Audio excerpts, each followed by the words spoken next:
દ્વારકાધીશ મિત્રો, જય માતાજી। તો કેમ છો બધા? મજામાં જજો।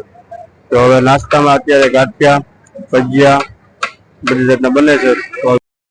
તો ગરમા ગરમ ગાંઠિયા બનાવવાનું ચાલુ છે। મિત્રો બધું નાખીને કમ્પ્લેટ બનાવ્યો છે। નાસ્તાનો ઓર્ડર છે તો પેલા ગાંઠિયા બનાવે, ગાંઠિયા બનાવીને પેલા ગ્રાહકને આપી દઈએ। તો ગાંઠિયા તો વણી નાખ્યા છે, પાકી જાય એટલે ઉતારી લેવી। તો ગાંઠિયા પાકી ગયા હવે જો હવે મસ્ત નો કેવો દેખાવ આવે ગાંઠિયાનો। તો મિત્રો મસ્ત ગાંઠિયા થઈ ગયા, બધું ચાટીને કમ્પ્લેટ પછી ગ્રાહકને આપી દેવી। ચટણી સંભારો મરચા અને ગરમા ગરમ ગાંઠિયા। આપણે ભજીયા બનાવવાનું ચાલુ કર્યું। તો પેલા આપણે મરચાના ને બટાટાના બધી તૈયારી કમ્પ્લેટ કટિંગ થઈ ગયો અને લોટ બાંધવાનું કામ ચાલુ છે। તો લોટ કમ્પ્લેટ કરીને પછી ભજીયા બનાવીએ। લોટ બાંધવાનું ચાલુ કરી દીધું હોય। આપણો લોટ કમ્પ્લીટ થઈ ગયો। હવે આપણે ભજીયા બનાવવાનું ચાલુ કર્યું। ચાલો પહેલા તો આપણે બટાટાના પતરીના બનાવવાના છે, તો એનું કામ ચાલુ કરી દીધું ભજીયાનું। તો ભજીયાનું બકડિયું આખું ભરી દીધું હોય। આપણે ભાઈને પૂછ્યું શેના ભજીયા બનાવો। જય દ્વારકાધીશ મિત્રો, આપણે ભજીયા બનાવવાનું ચાલુ થઈ ગયું છે। હવે જો બટાકાની પતરી ઉતારી લઈ, પછી આપણે મરચાના વાટીદાર બાકી છે।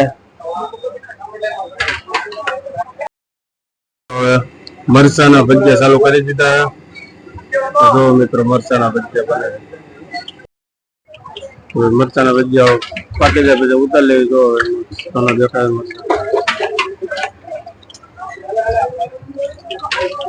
જો હવે ચાનો હજી એવો ને એવો ટ્રાફિક છે, ફૂલે ફૂલ ટ્રાફિક હતો, તમે ત્યારે આવો ને તમે। આપણે ભજીયા કમ્પ્લીટ થઈ ગયા છે। તો ભાઈ રાતના 12 વાગ્યા ને તો ભાઈ જમવાનું 4-5 ટેબલ 5-7 ટેબલ ચાલુ છે। જો રાતના 12 વાગી ગયા, જમવા વાળા ભાઈ કોઈ ઘરાક તો ચાલુ જ હોય। સામે ફૂલ ટ્રાફિક છે, કારણ કે આપણે ચા પાણી નાસ્તામાં બધી જગ્યાએ ટ્રાફિક હોય। રાતે આવો કે દિવસે આવો, ગમે ત્યારે આવો તમને ટ્રાફિક જોવા જ મળે। તો ગાય તને રોટલી ખવડાવવાનું કામ ચાલે, એમાં ગાના ડબ્બામાં નાખતો હોય। વાટી દાળના ભજીયા બનાવવાના છે, તો એનું જો કટિંગ ચાલુ છે। ડુંગળી મરચા આદુ બધી વસ્તુઓ કટિંગ કરવાની છે। મરચા ચાલુ કરી દીધા કટિંગ કરવાનું। તો આપણે હવે કટિંગ થઈ ગયું કમ્પ્લીટ। આદુ બાકી, હવે આદુ ખમણવાનું કામ ચાલુ કરી દીધું। જો હવે આદુ ચાલુ બધી વસ્તુ વાટી દાળની જે કીધી ને એ પ્રમાણે બધું તૈયાર થઈ ગયું।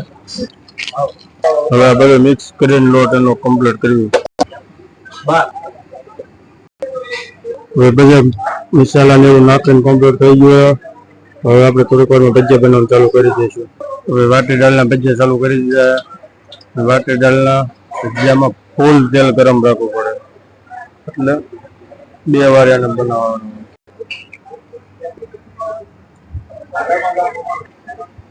જો ભાઈ કેવો દેખાવ આવે ભજીયાનો વાટી દાળના। ભજીયાને તો આવી રીતે કરવા પડે, અને આ કરીને પછી પાછા એને ગરમ કરવાના હોય। ખાવામાં તમને ભાઈ બહુ મજા આવે ભજીયા। તો ભાઈ બીજી વાર ભજીયા આવે પાછા આપણે ભજીયા થઈ ગયા તૈયાર કમ્પ્લીટ। જોઈ લો મિત્રો, ભજીયાનો આખો થાળો ભરાઈને કમ્પ્લીટ થઈ ગયો। બધી તૈયારી થઈ ગઈ, ભજીયા સમોસા ટમેટા મરચા બધી વસ્તુ ભરાઈને કમ્પ્લીટ થઈ ગઈ। હતો ભજીયાનો, તમને વિડીયો ગમ્યો તો લાઈક કરજો, શેર કરજો અને સબસ્ક્રાઈબ કરવાનું ના ભૂલતા। મળીએ આપણે બીજા બ્લોગમાં।